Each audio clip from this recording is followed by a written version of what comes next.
আমি আসলে অনেক সন্তুষ্ট এই জুলাই ঘোষণাতে করে দেশের যে পরিস্থিতি, ওই পরিস্থিতি তো খুব ভয়ানক পরিস্থিতি ছিল।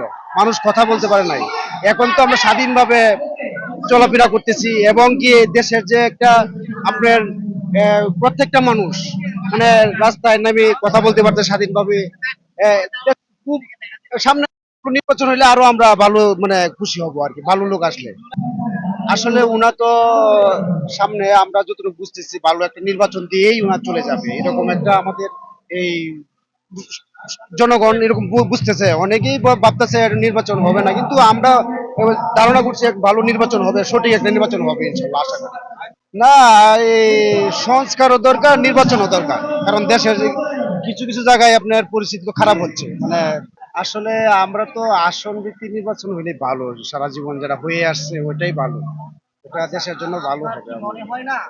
আসলে 16-17 বছর যাবত তো আমরা আসলে ভালোভাবে এই আমার ওয়াইফই ভোট দিতে পারে নাই।